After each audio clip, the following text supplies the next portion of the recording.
পাঠ্য বই ছাত্রছাত্রীদের হাতে পৌঁছায় নাই, কবে পৌঁছাবে এটা আমগের উপদেষ্টা জানে না। শোনেন কি কয়। কোনো বছরেই মার্চের আগ পর্যন্ত সব বই দেওয়া হয়নি, কবে নাগাদ সবাই সব বই পাবে এটা আমি জানি না। আপনি ওনারা জিগান আপনি ডায়াপার পাল্টাইছেন কিনা, দেখবেন এটাও উনি জানেন না। আবার আমার দেশে একটা প্রতিবেদন দেখলাম, সেখানে দাবি করা হয়েছে যুবলীগ নেতার ষড়যন্ত্রে পাঠ্য বই পাওয়া বিলম্বিত হইতেছে। নির্ধারিত সময়ের মধ্যে শিক্ষার্থীদের হাতে যেন এনসিটিবি বই তুলে দিতে না পারে সে লক্ষ্যে কলকাঠি নাড়তে শুরু থেকে সক্রিয় হয়ে ওঠে একটি চক্র, যারা অযথা সময় ক্ষেপণ করে লক্ষ্য হাসিল করতে চায়। তাদের মূল লক্ষ্য ছিল অন্তর্বর্তী সরকারকে বিব্রত করা। বিভিন্ন গোয়েন্দা সংস্থা ও এনসিটিবির কর্মকর্তাদের সঙ্গে কথা বলে এর সত্যতা মিলেছে।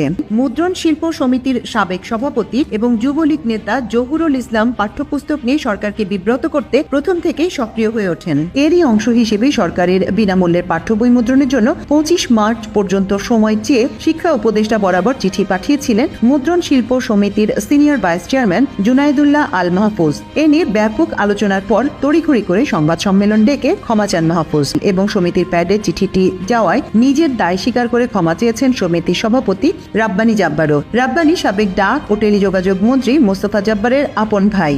আওয়ামী লীগের মন্ত্রী স্টিভ জব্বারের ভাইরে দেওয়া হয়েছে বই ছাপানোর দায়িত্ব, রাব্বানী জব্বার। তো এই হবে না। যাই হোক, আজকে আমি এই শিক্ষাক্ষেত্রে বিশেষ করে প্রাথমিক আর মাধ্যমিক শিক্ষার ক্ষেত্রে সিলেবাস, পাঠ্য বই, পরীক্ষা পদ্ধতি এই সমস্ত নিয়ে শিক্ষা ব্যবস্থার সংস্কার নিয়ে কথা বলবো। শিক্ষা সংস্কার নিয়ে কথা বলার আগে দুটো জিনিস নিয়ে একটু কথা বলে নিই, এটার সাথে সম্পৃক্ত। ছাত্ররা বই পায় নাই। এই যে মাসুদ কামাল কইতেছে হাসিনার আমলে কখনোই বই পাইতে দেরি হয় নাই। শোনেন কি কইতেছে, তার মুখেই শোনেন। এত বছর ধরে মানুষ স্বৈরাচার মৈরাচার সব বলছি, গালাগালি সব করছি, একটা কিন্তু পোলাপন বই পাইছে না, উনি দিতে পারবেন না। সে কি ঠিক বলিছে? দেখেন, এটা 2023-এর খবর, বই ঠিক সময় মতো পাইছে। আবার দেখেন, এটা 2022-এর খবর, তার আগের বছর ঠিক সময় মতো বই পাইছে। 2023-এর আর একটা খবর দেখায় যে দেখেন ঠিক সময় মতো বই পাইছে। তাহলে মাসুদ কামাল কেন বলে যে হাসিনার আমলেও বই পাইছে 1 তারিখে? মাসুদ কামাল হাসিনার লেসপেন্সারি করিচ্ছে, ফ্যাসিবাদের লেসপেন্সারি করিচ্ছে, এটা টের পাচ্ছি। কারণ মাসুদ কামাল মনে করিচ্ছে আওয়ামী লীগ যদি আবার ক্ষমতা এসে যায় তাহলে একটা দাও মারা লাগবে। যাই হোক, এটার বাইরেও একটা কারণ আছে। কারণ এটা হচ্ছে বাংলাদেশ। কেউ যদি প্রমিনেন্স পায়, নিজেরা ঈশ্বর ভাবতে থাকে, সে নিজেই রেফারেন্স উৎপাদন করে, নিজে চেক করবে তার টাইম কই। তাহলে এই যে মিছা কথাটা সে কইল, তার কি হবে? মাসুদ কামাল সিনিয়র সাংবাদিক। যাই হোক, আমি তার উপরে এখনই চড়াও হব না, তার আমি বেনিফিট অফ ডাউট দিতে চাই। স্লিপ অফ টাঙও তো হইতে পারে, ভুল হইতে পারে। কিন্তু মাসুদ কামাল এর পরে যদি ভুলভাল মিছা কথা কইছেন তাইলে গেলে বুঝেছেন একেবারে কচ্ছপের কামড় দিয়ে ধর্ম কলে। এবার আসেন, বইয়ের সিলেবাস পাল্টাইছে সরকার, জুলাই আগস্টের বিপ্লবের ঘটনা ঢুকাইছে। কি ঘটনা করিছে সেটা এনা দেখি, আসেন। দেখেন, হাসিনার নাম নেয়নি, পরে মনে হয় পুলিশের দায় শুধু। আওয়ামী লীগ নাই, ছাত্রলীগ নাই, গণঅভ্যুত্থানের বিরুদ্ধে মেইন কালপ্রিটের নাম নাই। এরা বাচ্চাদের কি শিক্ষা দিতে চায়? যদি বইয়ে হাসিনার নামই লেখা না হয়, আওয়ামী লীগের নামই লেখা না হয়, ফ্যাসিবাদের নামই লেখা না হয়, তাহলে গণঅভ্যুত্থানটা হইল কার বিরুদ্ধে? জনগণ তো হাসিনার বিরুদ্ধে দাঁড়াইছে। পুলিশ তো প্রতিরোধ করতে গিয়ে নিপীড়ন করছে হাসিনার অর্ডার নিয়ে। এই নৃশংস প্রতিরোধের দায় কেবল পুলিশকে দিচ্ছে কেন? হাসিনার নাম কেন নিচ্ছে না? বাচ্চাদের জানা উচিত না হাসিনা জোর করে ক্ষমতায় থাকা এবং তার অপশাসনের বিরুদ্ধে আমরা ফাইট করছি। আমাদেরকে এখনো কারা হাসিনার রাজ্যে রাখতে চাচ্ছে, যে রাজ্যে হাসিনাকে কালপ্রিট বলা যাবে না? তো কে লিখেছে? রাখাল রাহা। ওর আসল নাম সাজ্জাদুল হক। এই এত ইসলামোফোব যে নিজের মুসলমান নামটা পাল্টা এটা হিন্দু নাম নিছে, প্রগতিশীল হয়েছে। যে বইটা দেখালাম এটা 5ম শ্রেণীর বাংলা বই। এখানে যে খুনি ফ্যাসিস্ট হাসিনার নাম লেখা হয়নি তা না। 9ম 10ম শ্রেণীর বাংলা বইয়ে জুলাই আন্দোলনের ইতিহাস কেন্দ্রিক একটা গদ্য যুক্ত করা হয়েছে, এটাতেও খুনি হাসিনার নাম লেখা হয়নি, আওয়ামী লীগের নাম নেওয়া হয়নি, ছাত্রলীগের নাম নেওয়া হয়নি। নাম না নিয়ে এরা ইতিহাস লিখেছে। কি লিখেছে দেখেন, মূলোৎপাটন করবে শাসন ক্ষমতা আঁকড়ে থাকা ফ্যাসিবাদী এক শাসককে, নিপীড়ক সরকারও প্রস্তুত, তার আছে দলীয় বাহিনী। দেখেন, হাসিনার নাম নেয়নি, দলীয় বাহিনী ইউজ করছে হত্যাযজ্ঞ চালাইতে। কিন্তু এই দলীয় বাহিনী আওয়ামী লীগ ছাত্রলীগের নাম লিখতে এদের জাত যায়, লজ্জা লাগে। এরা ইতিহাস লিখতেছে, কিন্তু আমরা কার বিরুদ্ধে যুদ্ধ করছি তার নাম লিখতেছে না। কারা শহীদদের খুন করছে, গুলি করছে, পঙ্গু বানাইছে, অন্ধ বানাইছে, তাদের পরিচয় বলতেছে না। এটা কেমন ইতিহাস? আবার দেখেন লিখছে, কিন্তু প্রতিরোধ করেছিল সরকারি দলের দুর্বৃত্ত বাহিনী, তাদের পাশে ছিল রাষ্ট্রীয় বাহিনীগুলোর ক্ষুদ্র একটা বিপদগামী অংশ। মানে বুঝিছেন, সরকারি দলের দুর্বৃত্ত বাহিনী বলতে পারতেছে, যেন এই বাহিনীর নাম নাই। আপনারা দেখেন রাষ্ট্র বাহিনীর একটা ক্ষুদ্র অংশ নাকি বিপদগামী ছিল। হ্যাঁ, হাই সেলুকাস, যেখানে আস্ত একটা পুলিশ বাহিনী, আস্ত র্যাব, ডিজিএফআই, এনএসআই, ডিবি জনগণের বিরুদ্ধে দাঁড়াইছে, সেখানে ক্ষুদ্র একটা বিপদগামী অংশ নাকি দাঁড়াইছে। কি কারে ইতিহাসের বিকৃতি বলেন? এই ইতিহাস ঘটার 4-5 মাস না যাইতেই এই ইতিহাস বিকৃতি, তাও গণ অভ্যুত্থানের সরকার ক্ষমতায় থাকা অবস্থায়। পরে কি হবে তাইলে ভাবেন। এই বই রাখালরা ঢুকে দেবেন, হারামজাদা বুদ্ধিজীবী চাইছে। এবার বুঝেছেন তো কেন আমি বামগু সুশীলগের আর বামদের গেলাই। সিলেবাস নিয়ে হাসিনার আমলে কত কাণ্ড হইতো আপনাদের মনে আছে না? আমি একটার পর একটা এপিসোড করেছি, যে দেখেন কতগুলো এপিসোড করেছি অসঙ্গতিগুলো দেখা দেওয়ার জন্য। সিলেবাস নিয়ে সিরিয়াস কাজ হাতে গোনা বাংলাদেশে কয়েকজন করছে, তার মধ্যে আমি একজন। একবার ঘুণাক্ষরও আমারে কইল না, ভাই আপনার মতামতগুলো কি বলেন, বইগুলো দেখে একটু মতামতগুলো দেন, বলে না। আমি যে খুব জ্ঞানী লোক তা না, কিন্তু আমাকে দেখতে দিলে তো ক্ষতি নাই, তাই না?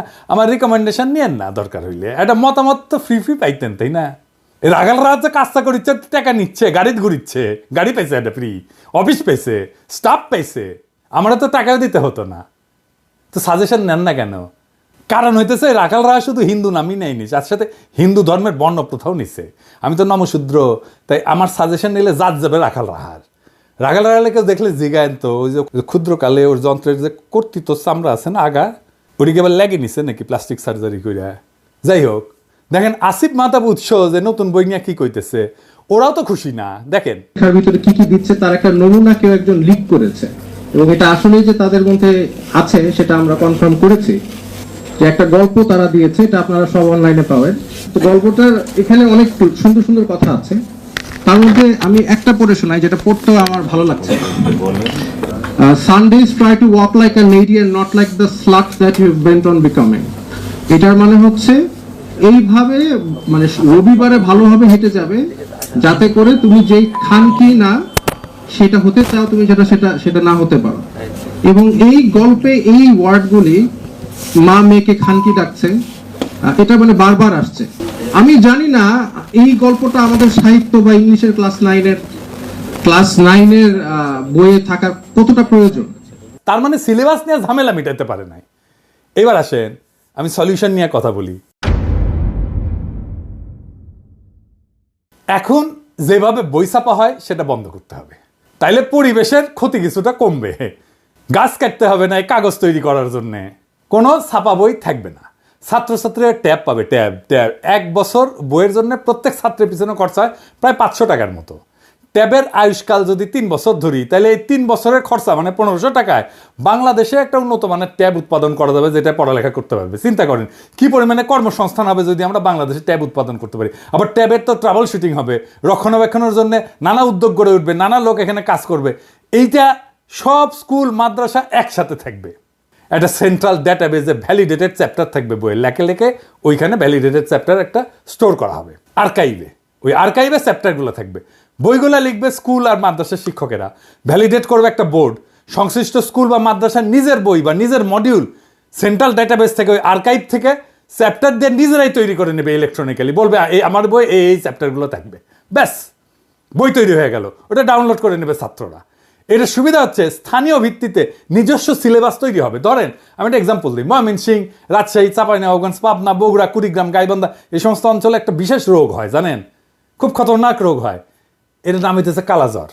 এইখানে কালাজ্বরের কিভাবে প্রতিরোধ করা যায়, কালাজ্বরের রুগীকে কিভাবে আইডেন্টিফাই করা যায়, সেই বিষয়গুলো যদি ওই অঞ্চলের বইগুলোতে থাকে, তাইলে চিন্তা করেন ওই অঞ্চলের ছেলে মেয়েগুলো যায় না উঠবে কিভাবে এই রোগটাকে সামলানো যায়।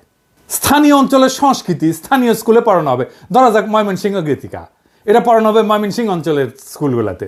লবণাক্ততা, এটা থেকে বাঁচার উপায়, এটার পড়ানো হবে উপকূল অঞ্চলে। চাঁপাইনবাবগঞ্জে পড়ানো হবে গম্ভীরা, স্থানীয় সংস্কৃতি। কালাইয়ের রুটি, পার্বত্য চট্টগ্রামে ম্যালেরিয়া পড়ানো হবে। অত্যন্ত রিচ কারিকুলাম তৈরি করতে পারবো আমরা। স্কুলের শিক্ষক আর স্থানীয় স্কুল কমিটি তাদের বই ঠিক করে নেবে। বইয়ের সাথে সাথে কয়েক হাজার প্রশ্নও তৈরি করা থাকবে। এই প্রশ্ন করার জন্য কোনো ঝামেলার দরকার নাই। চ্যাটজিপিটিতে বইটা আপলোড করে দিয়ে বললেই হবে এই বই থেকে 2000 প্রশ্ন তৈরি করে দাও, উত্তরও তৈরি করে দাও, তাইলে তারা প্রশ্ন তৈরি করে দেবে, উত্তরও তৈরি করে দেবে। বইয়ের চ্যাপ্টারের ভ্যালিডিটি থাকবে 3 বছর। প্রত্যেক বছর এই আর্কাইভে নতুন নতুন চ্যাপ্টার তৈরি হবে, আর যুক্ত হবে। স্কুলে স্কুলে কম্পিটিশন হবে বইয়ের চ্যাপ্টার লেখার জন্য ছাত্রদের মধ্যে। ছাত্ররাই লিখবে নিজেদের বইয়ের চ্যাপ্টার। ক্লাস 9-এর ছাত্ররা তো অবশ্যই ক্লাস 8-এর ছাত্র বই লিখতে পারবে, তাই না? আমরা সেরা চ্যাপ্টারগুলো সারা দেশ থেকে বের করে নিয়ে এসে আর্কাইভে রাখবো। সারা দেশে স্কুল ছাত্ররা যদি লেখে, তার মধ্যে থেকে আমরা নিশ্চয়ই 10-12টা ভালো চ্যাপ্টার পাবো যারা ভালো লিখছে। প্রত্যেক চ্যাপ্টারের জন্য অনলাইন টিচিং মডিউল তৈরি করব অনলাইনে। সেইখান থেকে মূলত শিখবে ছাত্ররা। আমাদের কোয়ালিটি শিক্ষকের সমস্যা কমবে, একজন লক্ষ লক্ষ ছাত্রকে পড়াইতে পারবে। সেরা শিক্ষকেরা টিচিং মডিউল তৈরি করবে, সারা দেশে একই রকমের শিক্ষার মান নিশ্চিত হবে। পরীক্ষা হবে ইলেকট্রনিক্যালি। কিভাবে? ওই ট্যাব দিয়ে পরীক্ষা দিতে পারবে সবাই। প্রশ্ন র্যান্ডামলি তৈরি হবে অ্যালগোরিদম দিয়া, এক একজনের জন্য এক এক প্রশ্ন। পরীক্ষাও দেবে ট্যাব থেকে, কাউকে প্রশ্ন করতে হবে না, খাতা দেখতে হবে না, টেবুলেশন শিট বানাইতে হবে না। সকালে পরীক্ষা, বিকালে রেজাল্ট বের হয়ে যাবে। কত সময় বাঁচবে দেখেন। পুরা শিক্ষা ব্যবস্থা নিয়ে, সিলেবাস নিয়ে বেশিরভাগ সমস্যার সমাধান হয়ে যাবে। রাখাল রাহাদের রাহাজানি থামবে। আমরা অনেক গুরুত্বপূর্ণ বিষয়ে নজর দিতে পারবো এইটা অল্প সময়ের মধ্যে সম্পন্ন করতে পারলে। এখন প্রশ্ন হচ্ছে, এইটা কি বাস্তবায়ন করবে এই সরকার? এই সরকার তো কিছুই করে না, কিন্তু বলতে তো অসুবিধা নাই। আমাদের স্বপ্নটা জাগায় রাখতে হবে, আমাদের জাতিকে বুঝাইতে হবে আমাদের সম্ভাবনাটা কত বিশাল। আমাদের সমস্যা যাই থাক, তার সৃজনশীল সমাধান আছে। একদিন না হয় একদিন এই সমাধান বাস্তবায়িত হবে। ততদিন স্বপ্নকে জাগায় রাখতে হবে আমাদের। আমরা স্বপ্ন দেখি এমন এক বাংলাদেশে যেখানে শিক্ষার জন্য অপেক্ষা করতে হয় না, যেখানে পাঠ্য বই বিতরণে অব্যবস্থাপনার শিকার হইতে হয় না। আমরা স্বপ্ন দেখি এমন একটা শিক্ষা ব্যবস্থা যা শুধু জীবিকা অর্জনের পথ দেখায় না, বরং সৃজনশীলতা, উদ্ভাবনী শক্তি এবং আত্মমর্যাদা জাগায় তোলে। আমাদের স্বপ্ন একটা বিপ্লবের, সৃজনশীল বিপ্লবের। এই বিপ্লব কোনো বন্দুকের গুলিতে না, কোনো আন্দোলনে না, কোনো প্রতিবাদের মিছিলে না। এটা হবে আমাদের চিন্তায়, আমাদের দৃষ্টিভঙ্গিতে, আমাদের কর্মের মাধ্যমে বিপ্লব। আমরা বিশ্বাস করি প্রত্যেকটা শিশু একটা সম্ভাবনার প্রদীপ। আমাদের কাজ সেই প্রদীপের আলোকে জ্বালানো। তাদের হাতে কেবল সঠিক বই তুলে দেওয়া না, বরং এমন একটা শিক্ষার প্ল্যাটফর্ম দেওয়া যেখানে তারা নিজেদের শ্রেষ্ঠ সংস্করণ হয়ে উঠতে পারবে, সেই তার বেস্ট ভার্সন হয়ে উঠবে। আমরা চাই প্রত্যেকটা শিশু জানুক যে তারা কেবল ভবিষ্যতের অংশ না, তারা নিজেরাই ভবিষ্যৎ। এই শিক্ষা ব্যবস্থা তাদের আত্মবিশ্বাস, সৃজনশীলতা এবং নেতৃত্বের গুণাবলী গড়ে তুলবে। তারা শুধু স্বপ্নই দেখবে না, তারা স্বপ্ন বাস্তবায়নও করতে শিখবে। এই বিপ্লব আমাদেরকে শুরু করতে হবে। আমাদের চিন্তা, কথা এবং কাজের মাধ্যমে আমরা সেই আগুন চারিদিকে ছড়ায় দেব। আমরা প্রমাণ করব শিক্ষা শুধু এক প্রজন্মকে না, পুরা জাতিকে বদলায় দিতে পারে। আসেন আমরা এই স্বপ্নের অংশ হই। আসেন আমরা সৃজনশীল বিপ্লবের সৈনিক হই। ইনকিলাব জিন্দাবাদ।